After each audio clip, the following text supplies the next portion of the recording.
Bismillahirrahmanirrahim. Assalamualaikum warahmatullahi wabarakatuh. Bak kata pepatah, tak kenal maka tak cinta.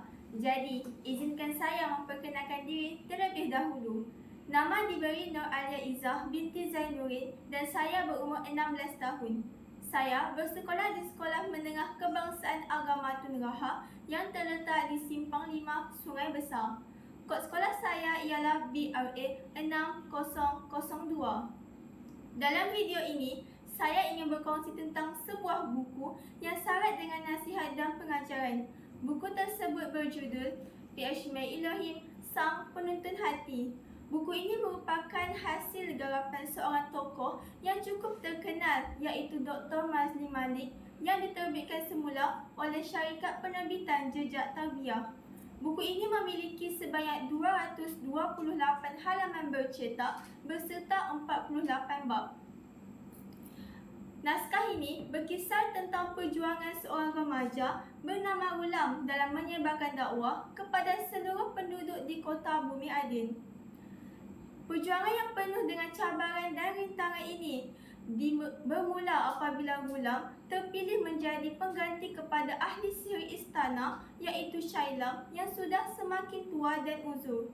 Dalam perjalanan ke istana, Ghulam bertemu dengan Samil. Samil merupakan seorang rahib yang telah lama menghilangkan diri. Ghulam tertarik dan terpesona dengan kata-kata yang dituturkan oleh Samil. Baginya, kata-katanya amat indah dan memiliki makna yang mendalam. Oleh itu, Ghulam bercadang ingin bertemu dengan Samil pada setiap hari sebelum dia ke istana. Secara tidak langsung, Ghulam menuntut ilmu agama daripada Samil dan ilmu sihir daripada Shailam. Hari demi hari, Ghulam akhirnya sedar yang manakah benar dan yang manakah yang salah. Ajaran manakah yang benar dan siapakah Tuhan yang sebenar.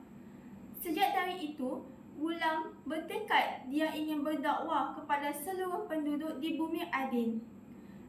Kesannya, semakin hari semakin ramai kembali beriman kepada Allah. Namun, sepandai-pandai tupai melompat, akhirnya jatuh ke tanah jua. Shah, si raja yang zalim, akhirnya mengetahui perbuatan Ghulam tersebut. Shah amat murka, lantas dia mengarahkan agar Ghulam dan Samil ditangkap. Shah berjaya membunuh Samil, namun sebaliknya bagi Ghulam. Pelbagai cara dilakukan bagi membunuh Ghulam, namun semua yang gagal. Contohnya mencampakkannya ke dalam laut.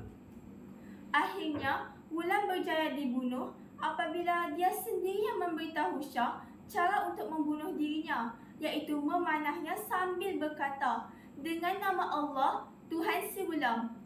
Peristiwa ini menyebabkan ramai penduduk di kota Adin yang beriman kepada Allah. Buku ini amat menarik kerana penulis turut menyelitkan beberapa perkataan dalam bahasa Ibrani beserta maksudnya di bahagi glosari. Selain itu, gaya penulisan penulis juga santai dan amat mudah difahami kerana penggunaan kosakata yang tidak terlalu tinggi.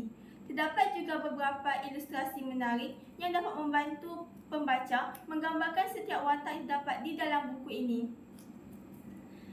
Usai membaca buku ini, saya dapat mengambil beberapa pengajaran. Pertama, pemimpin harusnya dipilih dari kalangan mereka yang adil dan tidak zalim terhadap rakyatnya. Kedua, kita hendaklah sentiasa mencari hikmah di sebalik peristiwa yang berlaku dalam hidup. Dan yang ketiga, kita hendaklah berusaha bersungguh-sungguh dalam menuntut ilmu.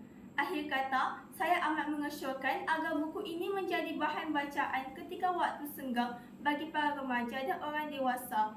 Sekian, itu sahaja daripada saya. Terima kasih.